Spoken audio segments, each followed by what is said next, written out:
And when the envelope becomes empty, the entertainment is over. No borrowing, no extra spending. It is simply finished. And that teaches you something extremely important: how to manage yourself. Imagine Daniel receives his entertainment budget at the beginning of the month. He has decided that he can spend $200 on entertainment. He puts that money into a separate envelope. But during the very first week, Daniel gets carried away. He goes out with friends. He orders expensive food. He buys drinks. He spends money on entertainment without thinking about tomorrow. And before the first week is even over, the entire $200 is gone. Now what happens? Nothing. There is no more money in the envelope.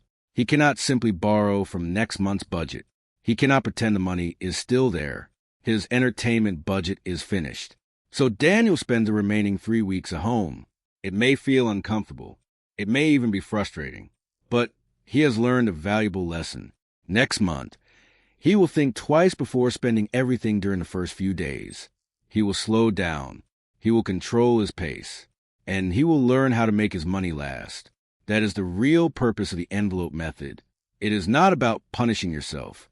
It is about teaching yourself discipline. Remember, in today's digital world, cash can still be a powerful tool for retraining your financial habits. When you physically watch a stack of bills becoming smaller, your brain receives a completely different signal. You can actually see your wealth disappearing.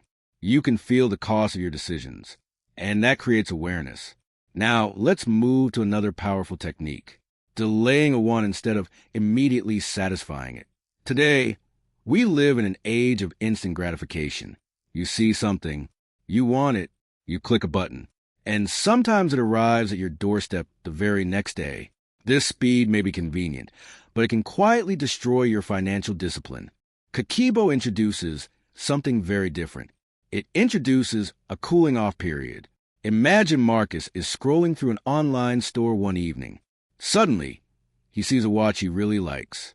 He wants it immediately. His first thought is, I should buy this. But instead of clicking buy now, Marcus stops. He asks himself, is this something I actually need?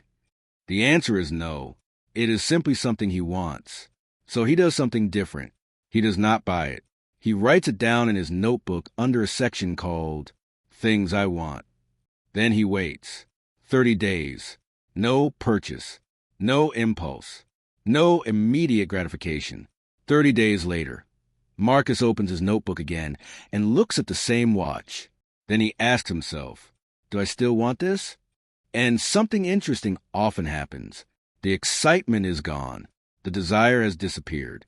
The thing that seemed incredibly important 30 days ago suddenly feels ordinary. He looks at it and thinks, why did I ever believe I needed this? And by simply waiting, Marcus has saved his money without feeling like he made a sacrifice.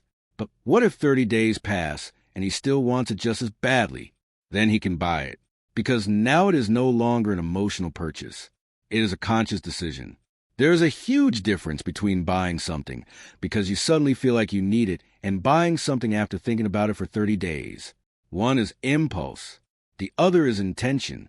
And that small difference can completely change your financial life. Now, let's move to another important principle. Motivational. This principle teaches respect for the things you already own. Why do we keep buying so many things? Because we have started treating our possessions as disposable. Something gets slightly old and we replace it. Something gets scratched and we throw it away. Something stops looking new and we immediately start searching for another one. The Japanese concept of motivational represents a deeper respect for things. It encourages us not to waste what we already have. When you begin practicing Kakebo, you start appreciating the things that are already part of your life. Before buying another pair of shoes, clean and polish the shoes you already own. Before buying a new phone, clean your existing phone. Delete unnecessary files. Organize your storage. Take care of your belongings. Repair what can be repaired. Maintain what you already have. Because when you take care of your possessions, you extend their lifespan. And when the lifespan of your possessions increases, your desire to constantly buy new things begins to decrease. This is a powerful shift. You stop asking, what should I buy next? And you begin asking, How can I take better care of what I already have? That single question can save you a surprising amount of money. Now, my friend, imagine that every single expense you make is written down in a notebook. At the end of the month, you sit down and review everything. This is where the real transformation begins. You look at the numbers. You compare your actual spending with the budget you created at the beginning of the month. And then you start asking difficult questions. Where did I fail? Why did I spend 2,000 Indian rupees in that particular place? Did I really need to spend that money? Did I spend it because it was necessary? Or did I spend it simply because I wanted to enjoy the moment? And most importantly, what can I do differently next month? Notice something important. This process is not about blaming yourself. It is not about sitting in front of your notebook and saying, I'm terrible with money. I'm a failure. I can never save. No, Kakebo is about collecting information. It is about understanding your own behavior. Your spending becomes data. Your mistakes become lessons. And your lessons become better decisions. Kakebo creates a continuous feedback loop of improvement. Every month, you become a little more aware, a little more disciplined, a little more intelligent with your money, and slowly your financial habits begin to change. Eventually, you may reach a point where you are able to save 30%, 40%, or even 50% of your income without feeling like you are constantly depriving yourself.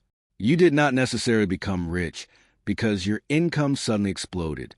You became financially stronger because you finally stopped the water from leaking out of your bucket. You closed the holes. My friend, start looking at your life like a financial account. You have limited time, you have limited energy, and you have limited resources. The question is not simply how much you have. The real question is, how are you spending what you have? Are you spending your time, money, and energy on things that quickly become old, broken, forgotten, or useless? Or are you investing them in experiences, in freedom, in meaningful relationships, in peace of mind? Kakebo is much more than a budgeting tool. It is a mirror. When you look at your spending, you are actually looking at your values. Your expenses reveal what matters to you. Suppose you say, my family is the most important thing in my life. But when you look at your financial records, you discover that you spent almost nothing on your family while spending 500 Indian rupees on a round of golf. Your financial record is telling you something your words are not. It is showing you where your priorities really are. That is why your spending habits can reveal the truth about your life. Your money follows your priorities. So, if you want to change your life, start by examining where your money is going. Remember this.